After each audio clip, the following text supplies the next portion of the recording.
Gosh, I don't know how I'm going to follow those amazing speakers. I said to Vanessa, I'd love to make a speech, that's fine, but I won't be able to write it until Saturday. So I only wrote it yesterday. And she said, Sarah, this is far too political. Can you tone it down a bit? So here goes. Oh, thank you. I'm 6'1". Thanks. Hello, my name is Sarah. I live in Cambridge, and I'm a mother of 4 children, and I'm a house party facilitator, which means that I go around to house parties and try to get more people involved in Mothers Out Front. It's a very rewarding job, and we're always looking for more people to do it. So if you want to, please get in touch with me or with Michelle Gillis on the website. I want you to close your eyes, to cast your minds forward in time to the year 2030. How old will you be? How old will your children be? My children will be in their 20s and 30s, and hopefully they will have secure jobs and families and children of their own. What will the earth look like? How will it have changed? We know now that by the year 2030, Earth will have changed dramatically in what it looks like and how it acts. Average temperatures will have warmed, ocean levels risen, extreme weather like hurricanes and droughts become routine. Our daily lives will be ruled by the weather in a way that seems unbelievable now. Come back now to 2014. How's your year gone so far? I know mine's been full of work and life stresses, little joys and moments of happiness, marked by routines of pickups, drop-offs, birthday parties, SATs. Oh, it all seemed so important at the time. And yet, I can't help thinking, what will be the legacy that I pass on to my children? We talk so much about children being happy, healthy, smart, socialized, kind, resilient. But will this matter to them in 2030? In 2030, will my kids thank me for the hours I spent throwing baseballs at them? Or will they ask me what I did about climate change? One of the hardest things I find about being a mother out front is to be both present and future, to be both cultural and somehow countercultural. Because so much about being a mother is in the present or the near present, the cotton wool of everyday life, as the writer Virginia Woolf called it. The domestic day-to-day in which all mothers operate makes it hard to look forward and back at the same time, to make present judgments based on future prognoses, especially if the prognosis is scary. After all, we go to the doctor because we want to know that we will recover, that the future looks rosy, that the prognosis is good. How do I deal with the concept that the earth on which I walk, bike, drive every day has a dire prognosis? How does this affect my actions? It's really hard to act against the culture in which I was raised and which I live, a culture which praises material success, the individual work, big houses, fancy cars, nice vacations. And how often have I acted collectively, interdependently, for something that I believe in? This is new to me. And yet, this is the power and the glory of Mothers Out Front. Here, today, I am here, and you are here, prioritizing what we know to be right, what we believe in, because we fear for the future and for our children's futures.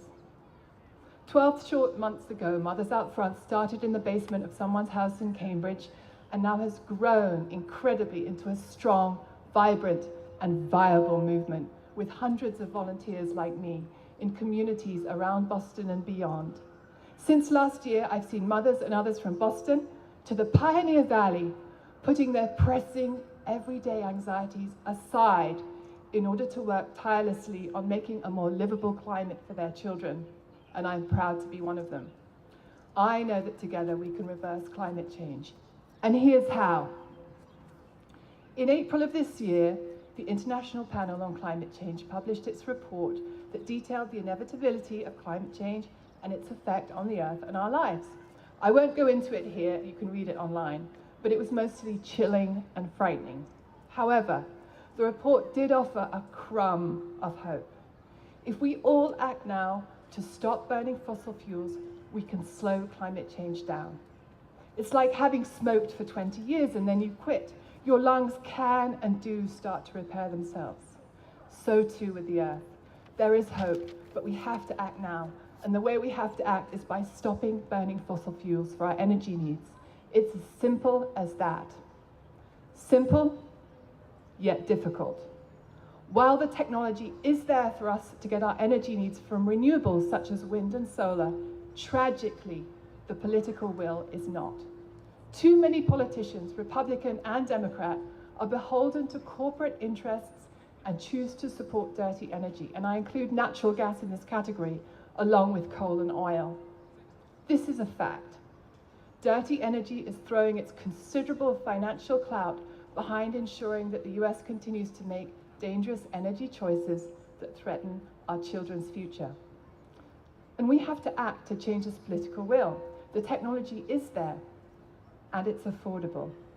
The point is that governments don't always act in the interests of people like us, but in the vested interests that fund them. In other words, we need to act. And this is what we have to change as mothers out front. First, we switch our electricity bills to clean, green, renewable energy. How? We get a copy of our electricity bill and we click on a couple of buttons on the Mothers Out Front website. And why?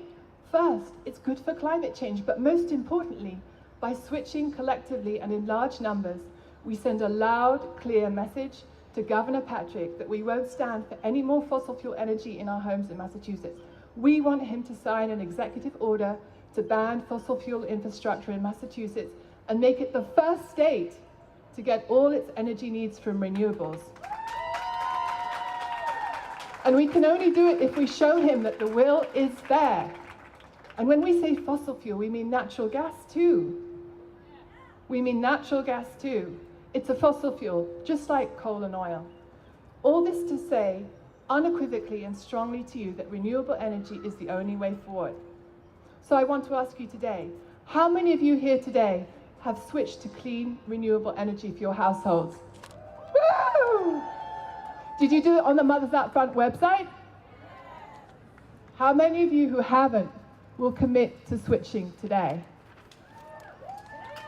1, 2, 3, 4, 5, excellent. And can you get others to switch too? Your families, neighbors, friends?